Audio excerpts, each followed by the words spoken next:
take a picture. Those videos are kind of cool, huh? Like that Ghostbuster one. Why am I always eating? Unbelievable. Every time reading the script, it's like, oh, the sausage is great. Yeah. I'll be eating those. Sandwich, yeah. Oh yeah, for sure. I can't see.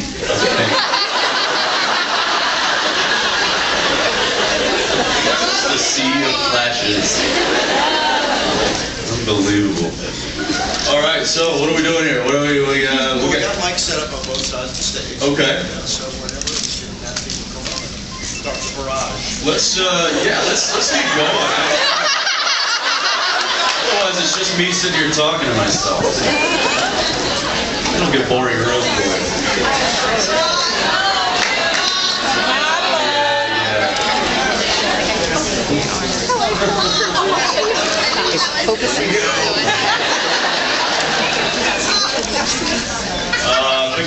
All right, let's go right here. Hi, Jensen Ackles. Hi.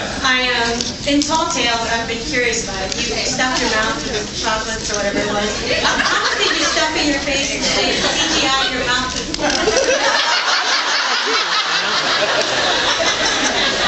Those were caramels, and they were real, and they were not sugar-free, and those were my cheeks. I think I had, I want to say each take, I think I got in around 15. Oh my gosh. And when you have that much sugar in your mouth, I mean, I didn't swallow it. I mean, as soon as the take was over, it's like, but you get that much sugar in your mouth, and my tongue started swelling up, and Oh my mouth was going numb, and it was ridiculous. I mean, this is the stupidest idea. But it was funny. So yeah, that was all real. That was all me, and it was actually my idea. So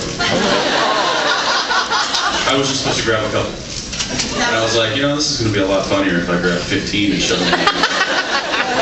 So there you go. Yeah, absolutely. How about over here? Hi, good morning. I'm Lindsay. Morning. I have two questions. You can answer either one. Okay. The best live sporting event you've been to, or the best live concert? Best live sporting event. Whatever. Well, the best live sporting event would probably have to be the first time everyone saw the Cowboys play. Yeah, that was great. And then the best, well, it was not the best concert, but I think I just like the fact that it was my first concert ever. It was actually in the same stadium, the Texas Stadium, and it was the Michael Jackson Thriller tour. How cool is my mom? I was 6 years old, and she drags me to Texas Stadium, and it was the scariest thing of my life. It's like this giant crowd, and the stage is dark, and these big monsters are like stomping out on stage. Here come these people with swords, and it was like a full-on huge production, right? And I'm like, this is not Disney. But it was pretty spectacular, and I still remember. I have vivid kind of pictures of that in my mind. So that was cool. And I think the next concert I went to was a Van Halen concert. That one I went to on my own accord. So. Thank you. Yeah. Oh, here we go. Hi, my name's Jen. Hi. Good morning. Morning. I was wondering what your favorite gift from your fans Gift from my fans. That's a good question. I'll give you this instead. I'll give you one of my favorite fan stories. Was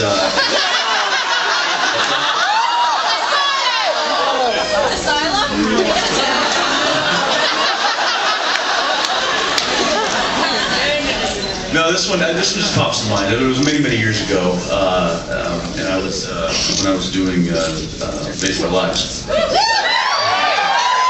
and I was at a mall doing an appearance, and I actually forget where it was, but it was a kind of a 2-level mall, and I'm on stage, and there's people above. It's like an open center, so there's big crowd of people on the railings, and I'm just talking to the crowd, just like I am now, and I feel this tap on my head. And I look up, and this little girl has fished down a pad and paper. Pad and paper and a pen, and she just goes. That's in the movie right there. You're getting an autograph for that one. That was kind of fun. That was kind of fun. How about you over here? Hi, I'm Ariel. Hi. I saw you opening night for Beauty and Men, and you nailed that part, by the way. Thank you. Doing more plays, or like, do you prefer plays as opposed to television? That was, it wasn't something that I was consciously trying to get into. It was more something that just kind of the stars aligned, and I thought, wow, that'd be really, really cool. I remember getting down to Fort Worth and starting rehearsals, and I think it was like the second day of rehearsals, and I had actually really started to understand the magnitude of the role and how much dialogue I had. It's a 125-page play, you guys, and I'm in about 98% of it. I'm sure you guys remember the movie, If You Could Admit how much Tom Cruise was on screen. So it was very daunting, and I just remember thinking, what have I done? We opened in like 2 weeks, and I'm pacing in my hotel room trying to figure out how to, learn these lines. And finally came around, and within a few days of rehearsal, I had them all. And I don't know how it happened, but the brain's a funny thing, and it worked. And but it's a really interesting, it's a much different medium than doing television or film, obviously. There is that amazing sensation of gratification that you get from a crowd that you don't get, with a bunch of sweaty crew guys. So in that aspect, it's definitely something that I hold in high regard. I don't know if I'll be doing another one anytime soon, but that was definitely an experience I won't forget. Hello, Jensen. Hi. A little bit of a two-parter. What's the most embarrassing thing you've ever done when you've been drunk? And what's the most embarrassing thing you've ever seen Jared do?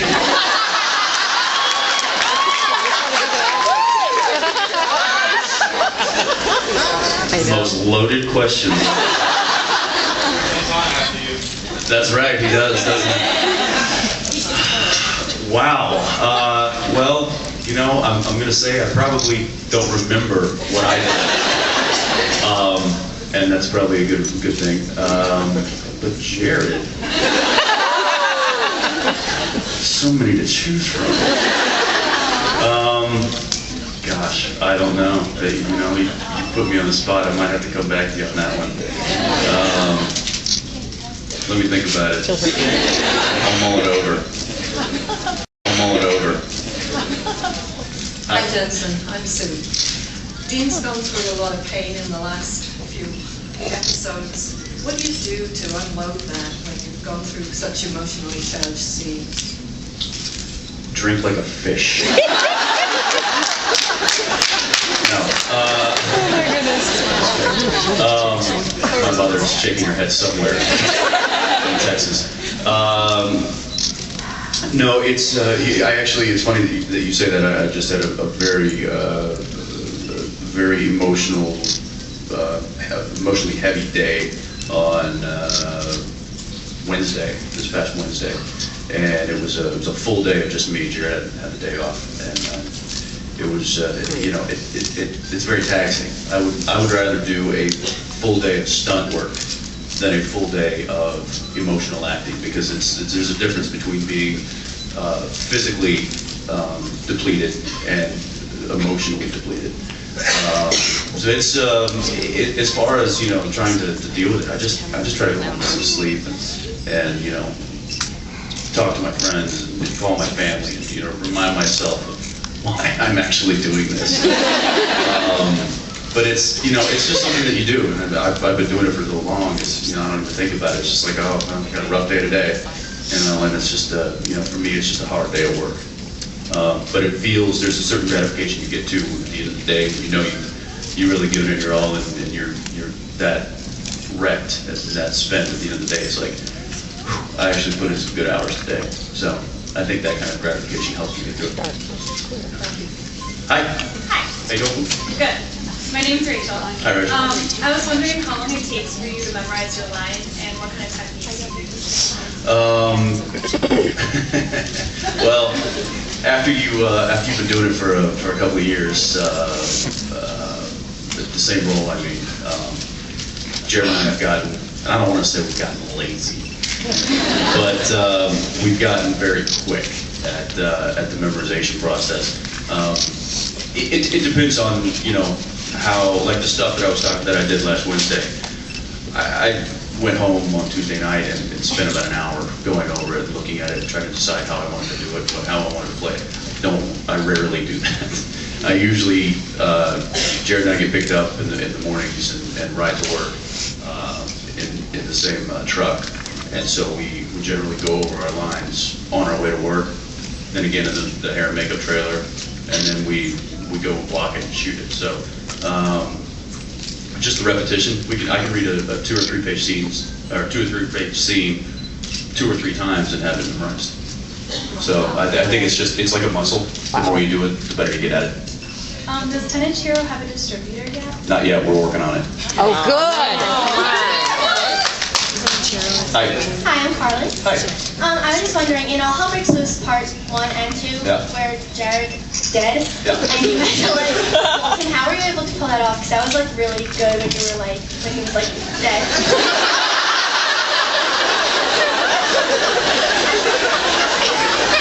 I'll tell you what, it's some of the best work he's ever done.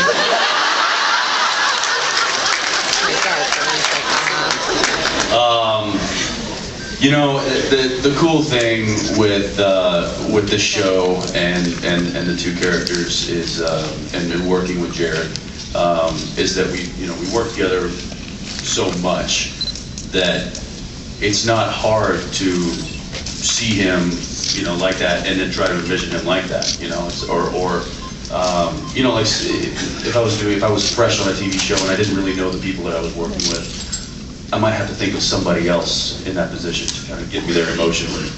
But because he and I are such good friends and we work together so much, it's like, you know, he's practically a brother to me anyway, and it's not that difficult to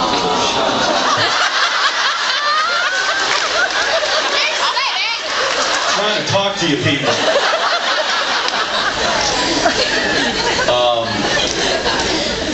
And you know, it's just working with each other, and you know, he and I we're just able to do it. I guess I don't really know that there's a formula for it, but you know, it's like I said, any of those kind of days they're very taxing. And I remember definitely the scene where I'm talking to him and kind of break down and stuff. I went to Kim Manners, who was directing that episode.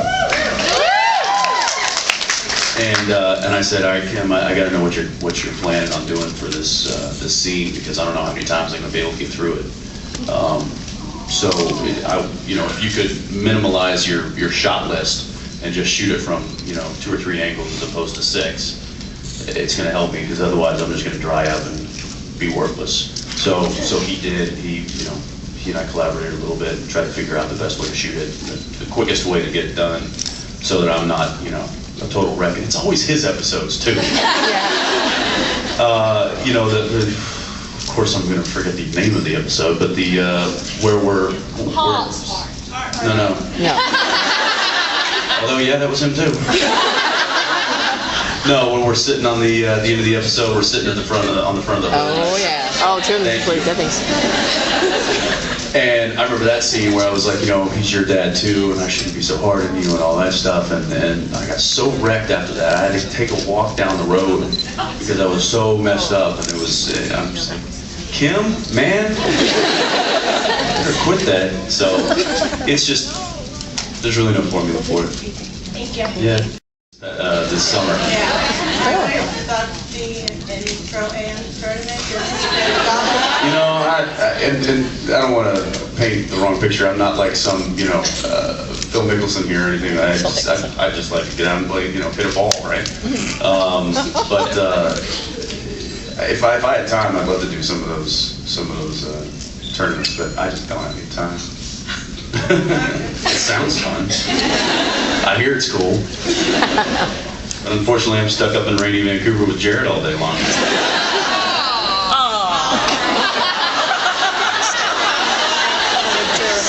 sensitive crowd. Jeez. Do you have any favorite golfers? I'm sorry? Do you have any favorite pro golfers? Oh, I don't know that there's one specific that Woody Austin's kind of fun. Oh. Because he breaks clothes over his head. I feel his pain. Thank you. Thank you. I feel his pain. Thank you. Thank you. Hi. Good morning. Hi. 2 quick questions and a time comment. Okay. First, regarding Phantom Traveler. Yes. Do you share Dean's sentiment regarding flying?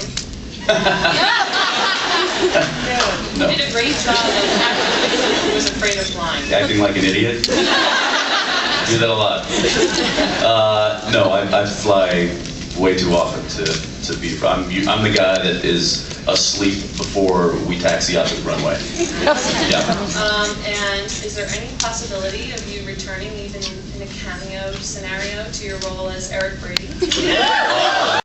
We had progresses. I don't know what's going to happen with his writer's strike, but that is going to be a very interesting plot point. Is the brothers' relationship? So it's really cool. I'm really excited. I hope that the writers quit crying over spilled milk. I'm just kidding. No, they actually. I hope that they get what they want, because that way we get what I want. We get what we want when we go to negotiations. Thank you. Yeah. Hi. Hi, Dean's jewelry, the necklace, the ring, the bracelet, are we ever going to... I don't know.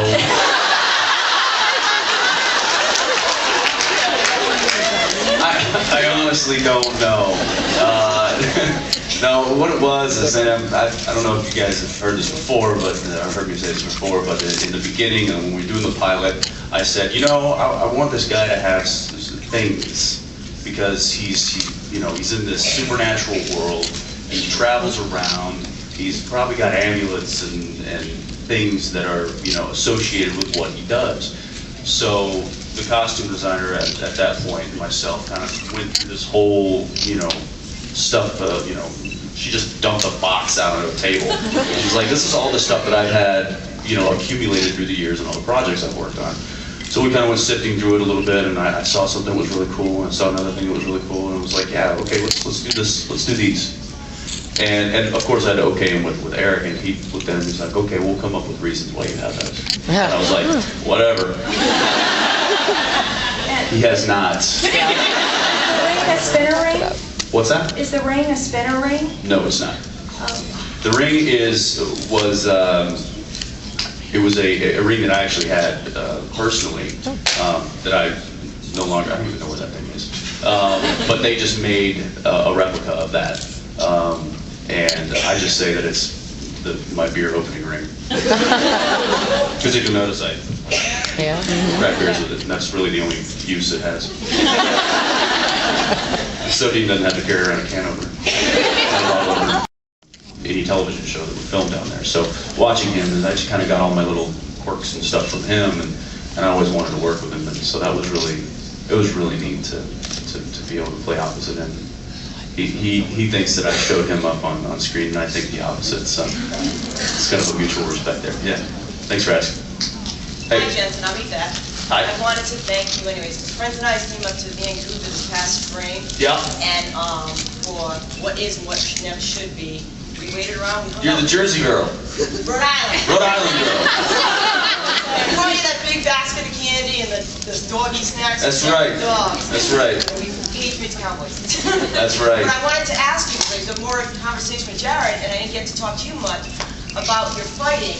You guys have been fighting for a while, and I loved that fight in Skin. It was like so clean. Yeah. And I wanted to know, you've been doing it in Dark Angel, you've been doing it in this. Do you guys progress? I mean, do you work on it? Do you because I've been doing stunts and fighting for 16 years, and it's constant classes even now. Right. So do you have to constantly keep it going? No, I mean, I'd like to say, yeah, we train day in and day out, but we don't have time to. We try to stay in shape as much as possible, get in the gym and just keep our bodies, athletic. But I honestly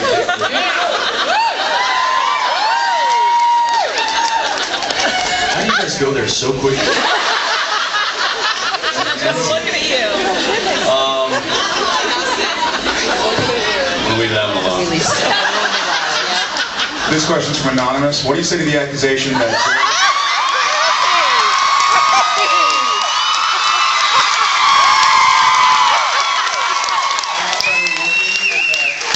that the success of the show has been... It's an anonymous question. I don't know. He was very handsome. Sorry.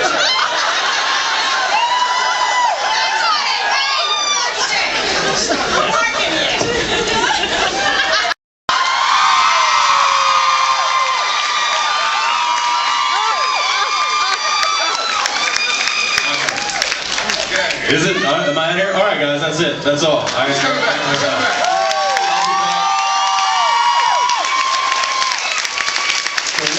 I'm gonna go think about that drum question.